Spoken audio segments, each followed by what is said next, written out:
Hi friends, आज हम rational numbers के कुछ क्वेश्चंस डिस्कस करेंगे। तो ऑलरेडी हमने उसके प्रॉपर्टीज़ के बारे में पढ़ लिया था, तो ऑलरेडी मैंने 2 क्वेश्चन यहाँ पे लिख रखा है। तो फिर चलते हैं, आज की क्लास स्टार्ट करते हैं। My name is Sai Shyam and welcome back to my channel maths with Sai. तो जो पहला वाला क्वेश्चन है, यहाँ पे एक प्रॉपर्टी यूज होना है एंड प्रॉपर्टी यूज करके हमें इसे सॉल्व करना है। तो प्रॉपर्टी क्या होता है देखते हैं क्वेश्चन पहले, फिर बताएंगे प्रॉपर्टी क्या होता है। तो क्वेश्चन जो है 2/5 इंटू -3/7 -1/6 इंटू 3/2 प्लस 1/4 इंटू 2/5। तो यहाँ पे हमें दिख रहा है ये हो जाता है हमारा पहला टर्म, ये दूसरा, ये थर्ड टर्म। क्यों? क्योंकि जब नेगेटिव साइन या फिर पॉजिटिव साइन से हम जोड़ते हैं तो टर्म्स जो होता है वो सेपरेट हो जाता है। ठीक है, तो मल्टीप्लिकेशन साइन से जुड़ने से वही एक ही टर्म माना जाता है, but negative and positive sign से टर्म क्या होता है, सेपरेट हो जाता है। तो यहाँ पे जो पहला वाला टर्म है एंड जो थर्ड टर्म है, यहाँ पे 2/5 जो है कॉमन है दोनों में। तो यहाँ पर हम distributivity of multiplication over addition का जो प्रॉपर्टी होता है वो यूज करेंगे। तो वो प्रॉपर्टी होता है क्या है? वो प्रॉपर्टी होता है a whole into B plus C equals to a into B plus a into सी।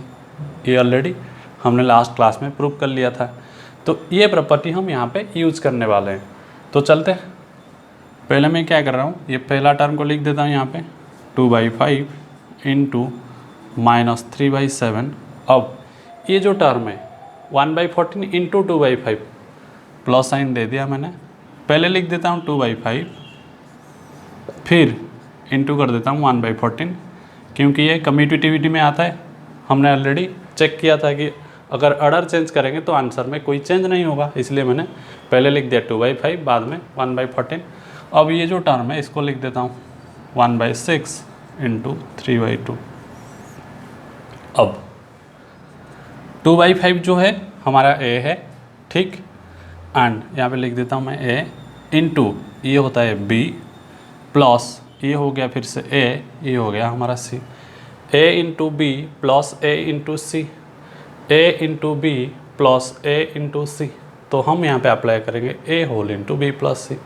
ठीक है, तो a हो गया हमारा 2/5, ओके, इंटू b हो जाता है -3/7 प्लस c, क्या c होता है हमारा 1/14। हो गया एप्लीकेशन ऑफ प्रॉपर्टी। ठीक, अब जो लास्ट टर्म है इसको लिख लेते हैं थोड़ा सा सॉल्व करके। 3 × 1 = 3, 3 × 2 = 6, -1 इंटू 1 होता है 1/4। क्लियर? नाउ 2/5 लिख लिया, ये दोनों को एलसीएम लेके सॉल्व करना है। ठीक है, तो 7 और 14 का एलसीएम क्या होगा? 14 होगा। क्यों 14 होगा? क्योंकि 7 यहाँ पे 14 का क्या है, फैक्टर है। ठीक, 7 14 का फैक्टर है एंड जो बड़ा वाला नंबर होता है वही होता है हमारा एलसीएम, अगर इस टाइप का कंडीशन आया तो। अब 14/7 होता है 2 इंटू -3 हो जाएगा -6, प्लस 14/14 होता है 1 इंटू 1 हो जाएगा 1 -1/4। यहाँ पे कर लेते हैं नेक्स्ट स्टेप। 2/5 फिर से लिखते हैं इंटू -6 प्लस 1। जब इस टाइप का एडिशन आता है, बड़े वाला नंबर के पीछे माइनस साइन है, इसलिए पहले माइनस लगाएंगे। अब बड़े से छोटे को माइनस करेंगे, 6 - 1 होता है 5/14 को 14 लिखते हैं -1/4। क्लियर? अब 2/5 इंटू -5/15, ये 5 कैंसिल हो जाएगा। 2 × 1 = 2, 2 × 7 = 14, यहाँ पे बचता है -1/7। तो यहाँ लिख लो -1/7। अब ये आया -1/4। 7 और 4 का एलसीएम फिर से 7 हो जाता है प्राइम, इसलिए जब भी प्राइम आएगा तो अब हम यहाँ पे 7 4 का हम इंटू करके उसका एलसीएम निकालेंगे, मतलब 28। 28/7 होता है 4 इंटू -1 हो जाएगा -4। 28/4 होता है 7 इंटू 1 हो जाएगा 7।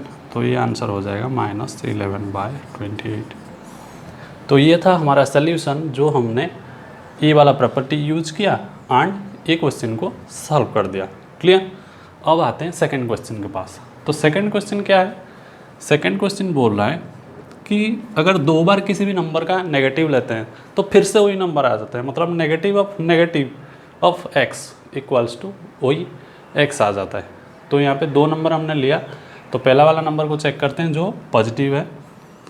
तो सेम, अगर x का वैल्यू 7/15 हुआ, मैंने सेम टू सेम लिख देता हूँ यहाँ पे 7/15, तो माइनस ऑफ माइनस 7/15 जो हो जाएगा 7/15, क्यों माइनस इंटू माइनस प्लस हो जाता है, तो प्लस यहाँ पे लिख सकते हैं, नहीं भी लिख सकते हैं। तो 7/15 था क्वेश्चन में, 2 बार माइनस लाने से फिर से 7/15 आ गया। अब सेकंड क्वेश्चन की बारी, -13/18 था, ठीक है। अब इसको 2 बार, बाहर वाला माइनस मैंने यहाँ पे दे दिया, फिर अंदर का एक माइनस दिया, फिर x का वैल्यू कितना है -13/8। यहाँ पे मुझे अगर कॉमन ब्रैकेट लगाना है तो ये वाला ब्रैकेट मैं चेंज कर देता हूँ, कर्ली ब्रेसेस को। तो अंदर से एक एक करके सॉल्व करूँगा, तो माइनस ऑफ -13/18, तो बाहर वाला माइनस यहाँ दे दिया, माइनस ऑफ -13/18 होता है +13/8, ठीक। फिर से माइनस इंटू प्लस हो जाएगा -13/8, जो ऑलरेडी हमारा क्वेश्चन में था। तो यहाँ पर भी हमने देखा 2 बार उसका नेगेटिव लेने से फिर से वही नंबर आ गया। इसका मतलब कभी भी नंबर पॉजिटिव हो या फिर नेगेटिव हो, उसका 2 बार अगर नेगेटिव हम लेते हैं तो रिजल्ट में वही सेम नंबर हमें मिलता है। एक पॉजिटिव वाला एक नेगेटिव वाला नंबर लेके हमने आंसर भी चेक कर लिया, ठीक। अब चलते हैं नेक्स्ट क्वेश्चन के पास। तो नेक्स्ट क्वेश्चन बोल रहा है कि multiply 6/13 by the reciprocal of -7/16। इसका मतलब 6/13 के साथ हम क्या करेंगे, इनटू करेंगे, किसको, रेसिप्रोकल ऑफ -7/16। तो हमें पता है रेसिप्रोकल ऑफ -7/16 क्या होता है। इसके साथ हम एक ऐसा नंबर इनटू करेंगे जो रिजल्ट में हमें 1 देता है, ठीक है।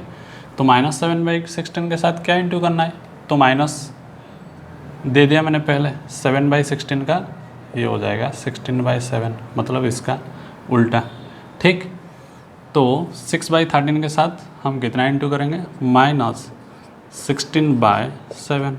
तो यहाँ पे कुछ कैंसिल नहीं होने वाला है, 16 6 जा 96, साइन कौन सा आएगा, प्लस इंटू माइनस, -13 7 जा 91, ठीक।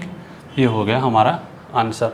तो यहाँ पे और एक बात, जो नेगेटिव नंबर था उसका रेसिप्रोकल में हमें नेगेटिव मिलता है, अगर नंबर पॉजिटिव होता तो रेसिप्रोकल में भी पॉजिटिव आता, ठीक।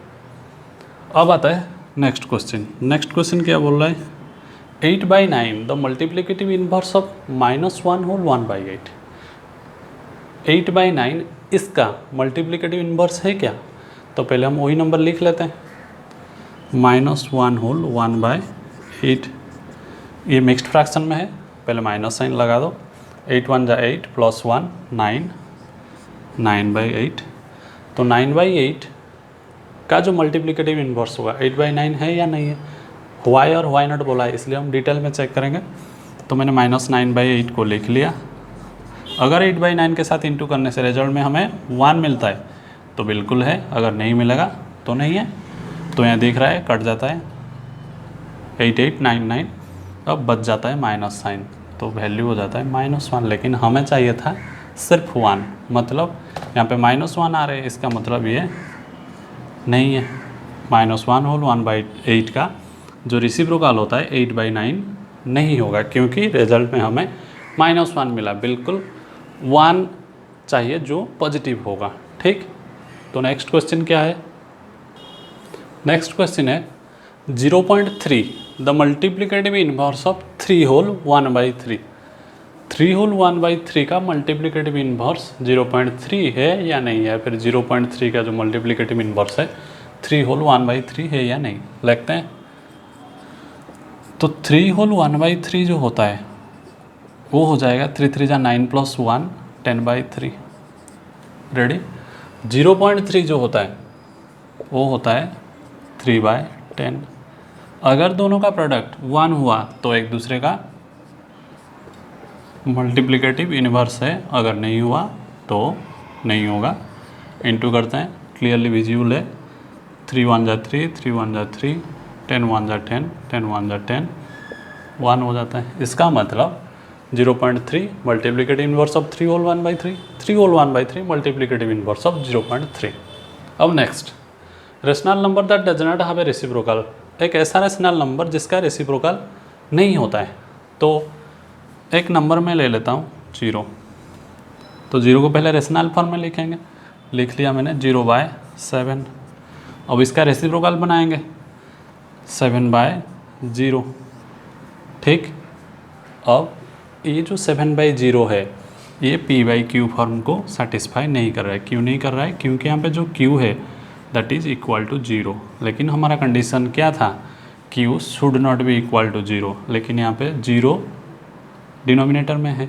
इसका मतलब 0 का जो रेसिप्रोकल होता है वो रेशनल फॉर्म में नहीं होता है, इसलिए उसका रेसिप्रोकल एग्जिस्ट नहीं करेगा। क्लियर? 0 का रेसिप्रोकल जो होता है that is not in the form of p/q, क्योंकि q जो हो गया 0 हो गया, तो हमारा कंडीशन में था q should not be equal to 0, इसलिए एक ऐसा नंबर है 0 जिसका रेसिप्रोकल नहीं होता है। बाकी यहाँ पे जो दो नंबर्स है rational numbers that are equal to their reciprocals, मतलब एक से ज़्यादा रेशनल नंबर जिसका रेसिप्रोकल उसी नंबर के बराबर होगा। और जो लास्ट क्वेश्चन है the rational number that is equal to its negative, rational number जिसका नेगेटिव भी उसी नंबर के साथ बराबर होगा। तो ये दोनों क्वेश्चन मुझे आपके आंसर्स कमेंट सेक्शन में चाहिए, ठीक है। तो आज के लिए इतना था, थैंक यू।